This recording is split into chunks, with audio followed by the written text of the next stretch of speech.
There's a few cities in America where there's no doubt in my mind soccer will do well. Like there's a couple locations in America where if you're a league like the MLS and the USL and you're looking to start a team in that location or neighborhood or city, there's a couple that exist that has not been tapped into. There's a couple that exist that have not been invested in. And the city of New Orleans is one of those places.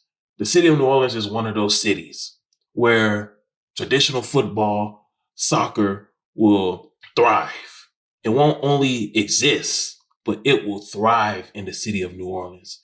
I mean, the city of New Orleans is full of culture. Not only is it full of culture, but it's full of diversity. And you know, if you never been there before, the city is it's like a strong French culture. But not only a strong French culture, it's also a strong Caribbean culture also.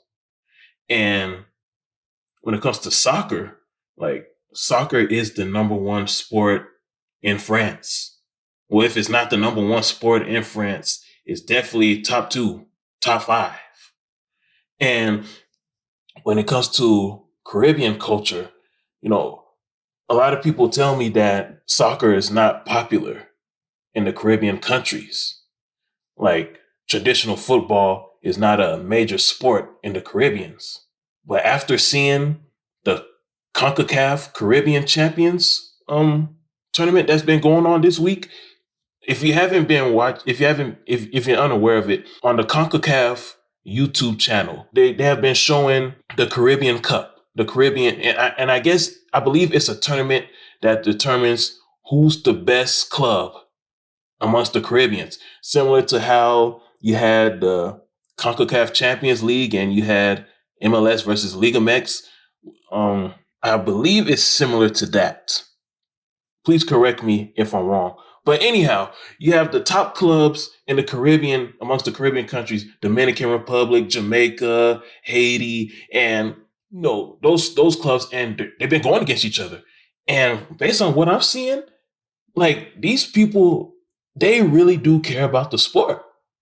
And not only do they care, but like they're going hard. Like the players are playing hard. Like you don't see a lot of players just laying down on the ground after they lose a breath for like 5-10 minutes, just wasting time. Like these guys are fast. These guys are aggressive and they are trying to score at all times.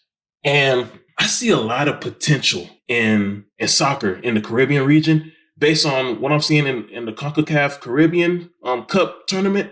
I see a lot of potential. And so New Orleans got a mixture of the French and the Caribbeans, and of course, your traditional Americans. And when it comes to sports, the people in Louisiana in general, they're passionate about their sports. They support the LSU college football team, and they support New Orleans Saints.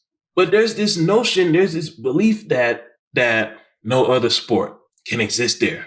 Well, after the New Orleans Saints season ends, after the Louisiana State University football season ends, the people don't really have much to cheer for.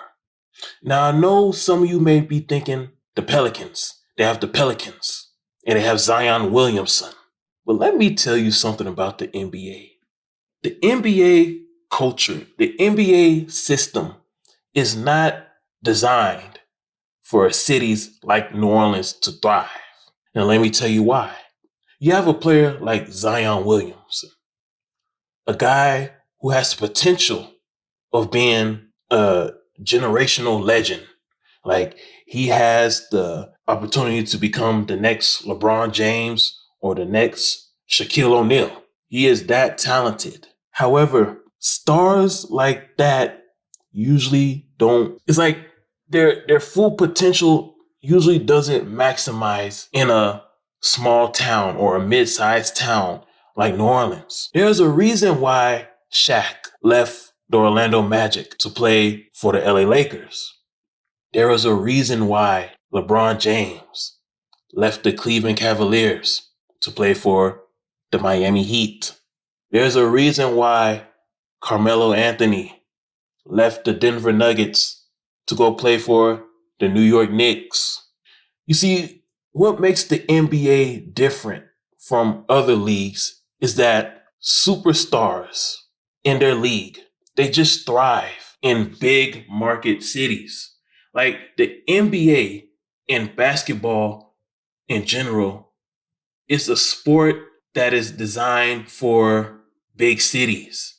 Right now I can't really explain how or why it's like that, but historically, the NBA culture has always been designed for big cities. This is why you have a guy like Chris Paul, who was once in New Orleans and he wanted to go to the Lakers. For some reason, the NBA did not allow it to happen. And the NBA, they forever left us with a what if moment.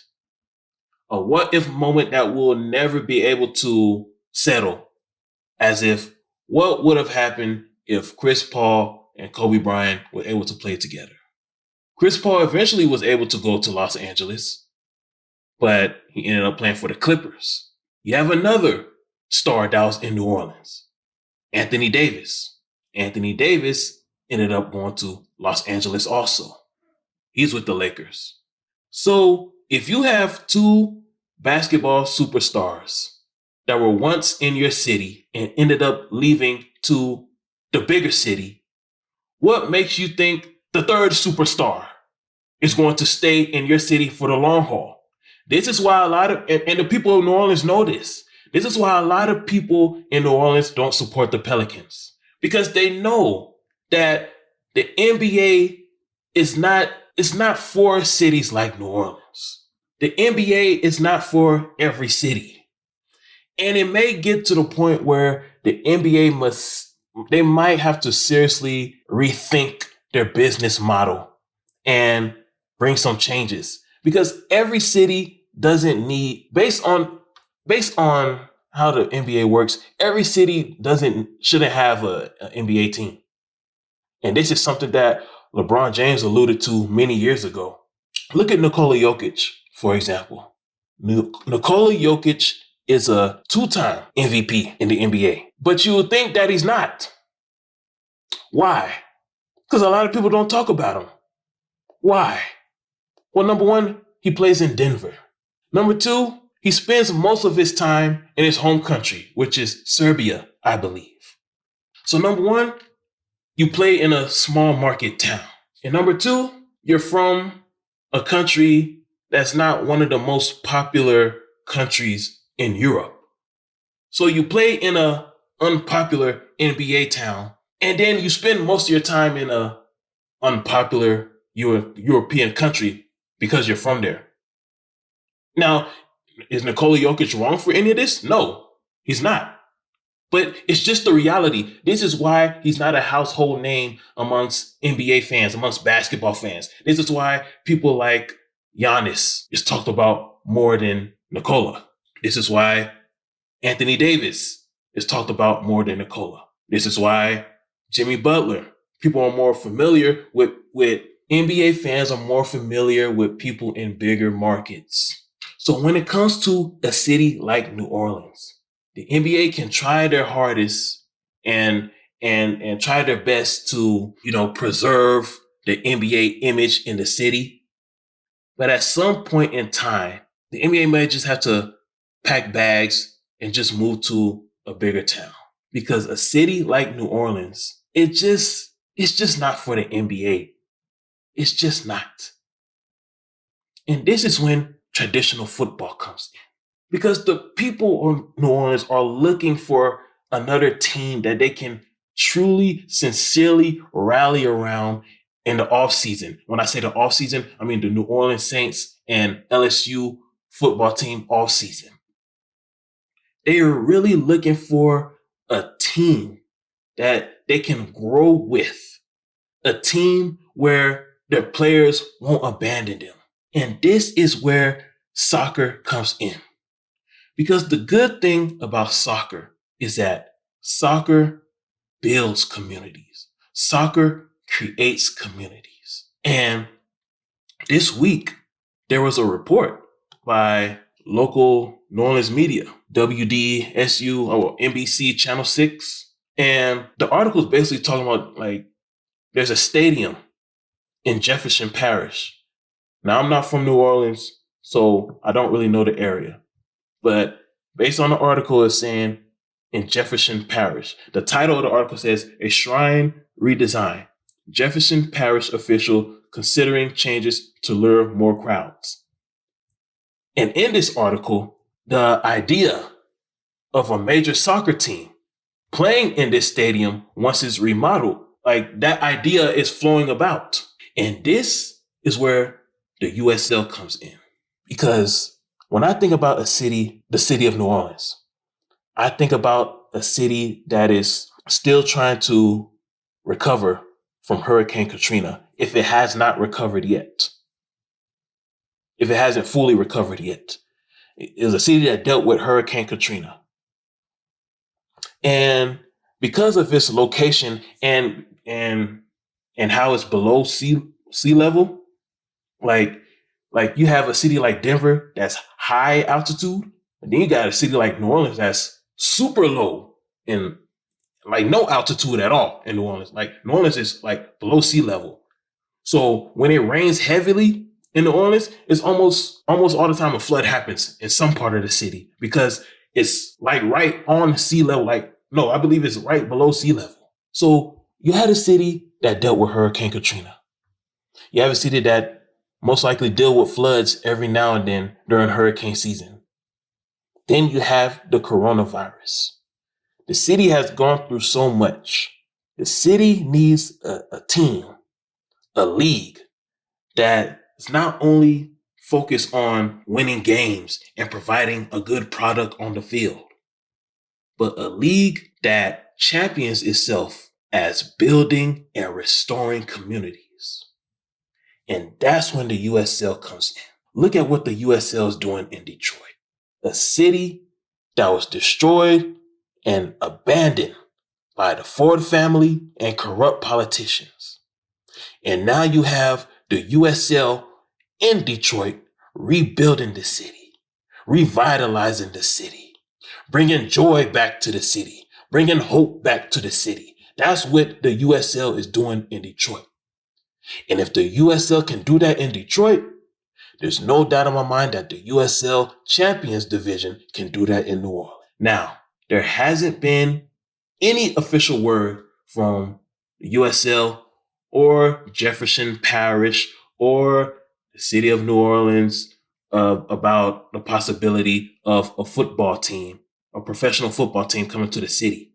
But based on this article, the idea of one coming to the city is possible based on the stadium. Okay, it's the stadium along Airline Drive in Metairie. If you're from New Orleans, let me know in the comment section, what is the name of this stadium? So the article is saying the stadium along Airline Drive in Metairie, that's the stadium. And the link is in the description box for you to go back to read. So the stadium on Airline Drive, I believe that the city is right now talking about renovating the stadium so it can be conducive for a professional football team to play there. And also other leagues, like they're also thinking about rugby, possibly lacrosse, other sports.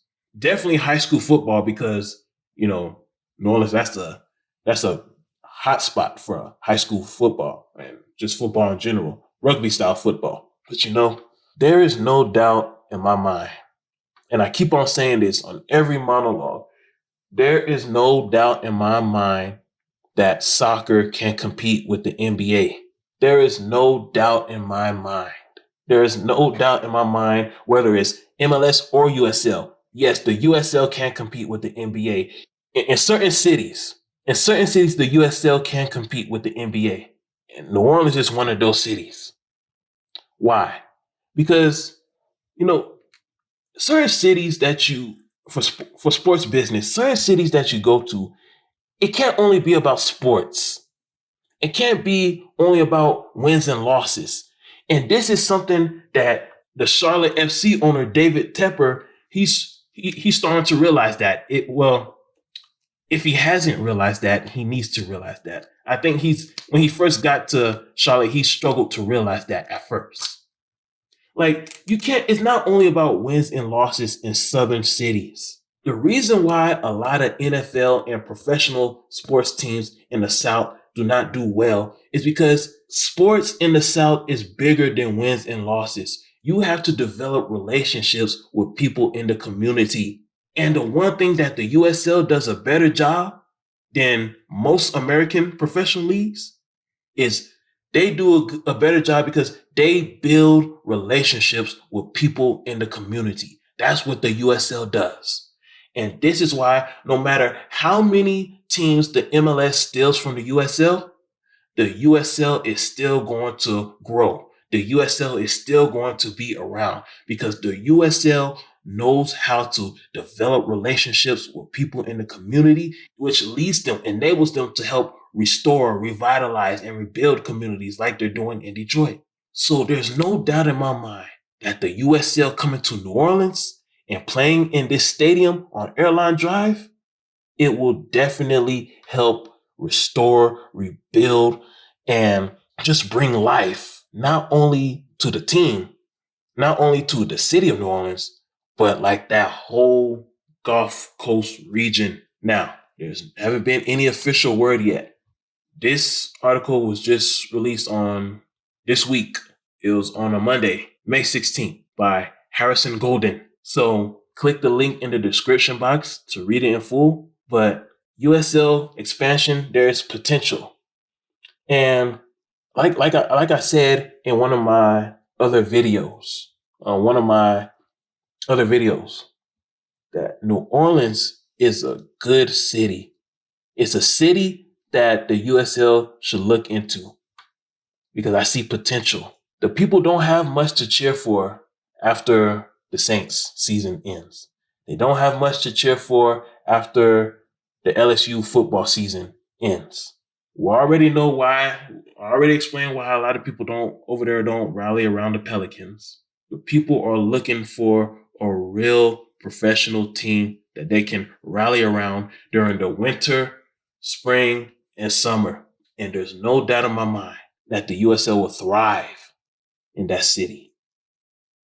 So until then, we're just gonna wait and see what happens. But just know there is possibility for a USL expansion city becoming New Orleans.